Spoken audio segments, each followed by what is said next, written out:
How much is it going to take to retire? And how do I know if I'm saving enough? By the end of this video, we're going to help you answer both of those questions. Welcome back to Navigate Your Wealth. I'm Karen Stawicki. And I'm Samantha Irish. For the best advice on how to use both life insurance and annuities to create a successful retirement, subscribe to our channel. Don't forget to hit the notifications bell so that you get notified every time we upload a new video. What will it take to retire? The bottom line is you have to figure out a way to replace your income. Currently you're working, you get a paycheck, they get deposited to your account, you spend it, you go to work, and it keeps repeating. In order for you to retire, somebody or something needs to be putting deposits into that account so that you can continue the lifestyle that you have now well into retirement. So the question of how much should I save is really important. Absolutely. And to figure out how much you need to save, we really need to begin with the end in mind.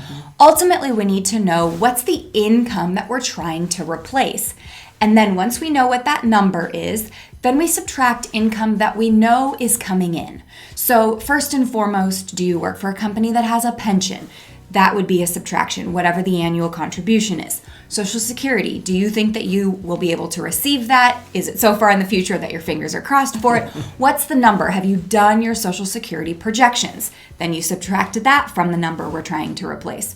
Third would be any kind of an inheritance or gift that you expect to receive in the future. We would subtract that as well. Once you have your goal that we're trying to replace, minus all of your expected incomes, that's where we figure out what's left that we need to be saving.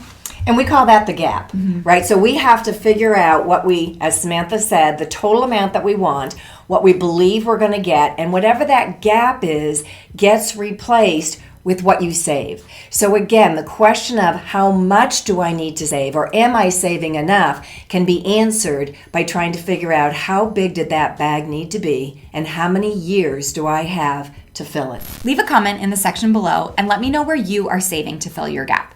And then after this video, go check out our video titled Why Life Insurance is a Great Roth Alternative. It may show you a new way that you should consider to fill your gap. The link is in the description below. So we referred to it as a bag a couple of times, and I'll tell you why I do that. I use a lot of analogies, and I'm going to use one right now. Okay. Let's assume you think you're ready to retire, and you come in with a bag of money. You put the bag on the table, and you say, okay, how much can you give me off of that bag? Let's assume for a minute that there's $1 million in there. Okay. Now I'm going to ask a question because obviously while you've been growing that $1 million, you probably had it in the market in a variety of different investments.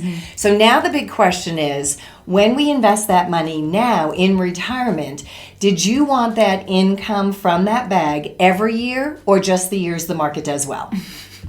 Every year. Every year. Okay. So we may have been getting an average of 7% or so during our growth years, but now when we retire, we have to use a different factor. And typically we'll use between 3, 4, 5%.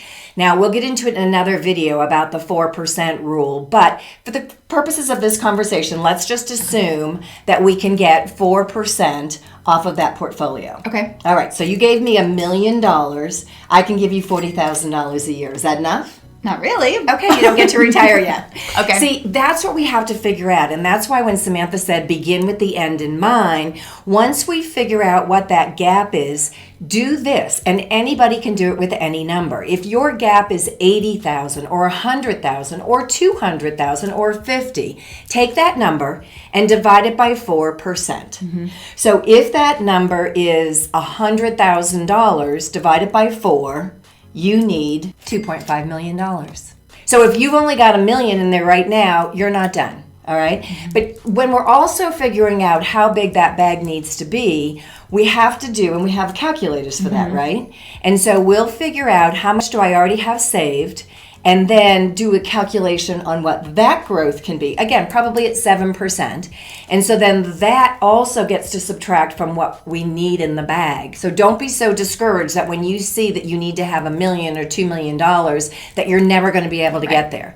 Because I'm assuming that you've saved something to this point. Right. But in all the years I've been doing this, what is the general consensus of when we do the math for our clients that it comes out that they have to save?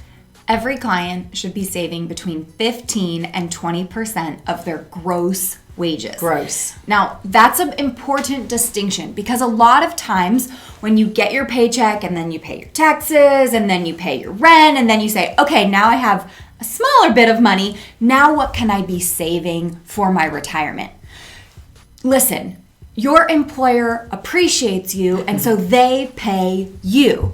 You need to appreciate yourself and pay yourself first. Pay yourself This first. is not something that you can skip on, because if you do, retirement will either be a little sad or won't come as soon as you may want it to. Absolutely. We've had clients come to us and say, all right, I'm 40 years old. I'd like to retire at 65. So they've got 25 years for us to be able to get the math to work for them. So we figure out what their existing savings can grow to, what's still missing, and how much they need to save going forward.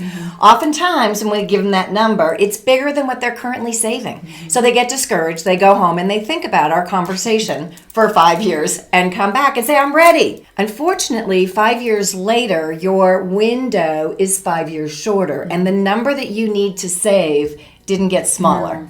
It got bigger. So again, as Samantha said, the key is to pay yourself first. And honestly, 15 to 20% of your gross wages will typically get you there.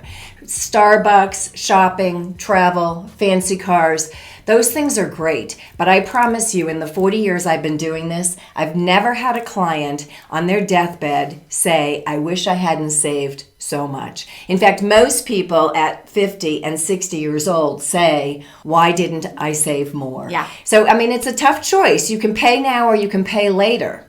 And by that, I mean you can save now or you can work longer. And a lot of people say, well, I just don't have time or don't have the resources to be able to save that amount now. And so what ends up happening is they say, oh, I've got time. Right.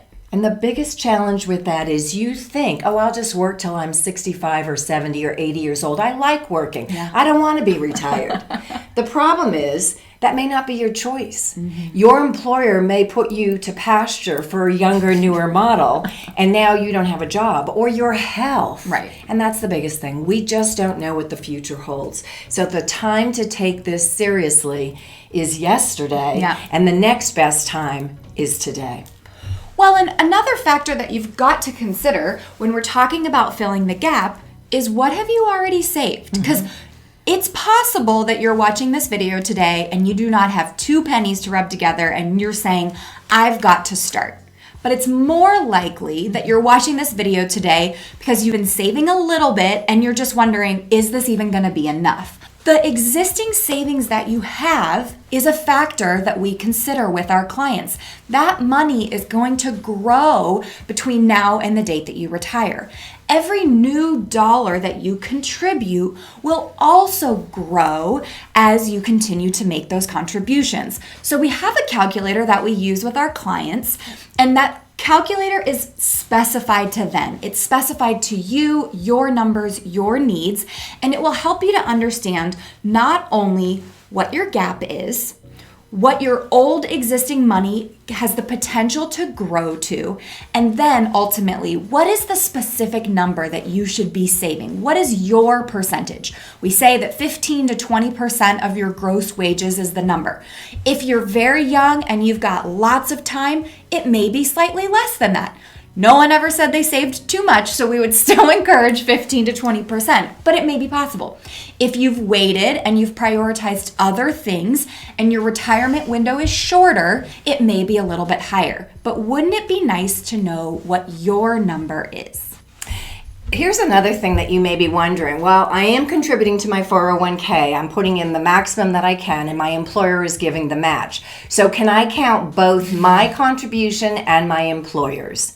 You can, but we recommend that you don't. And here's why.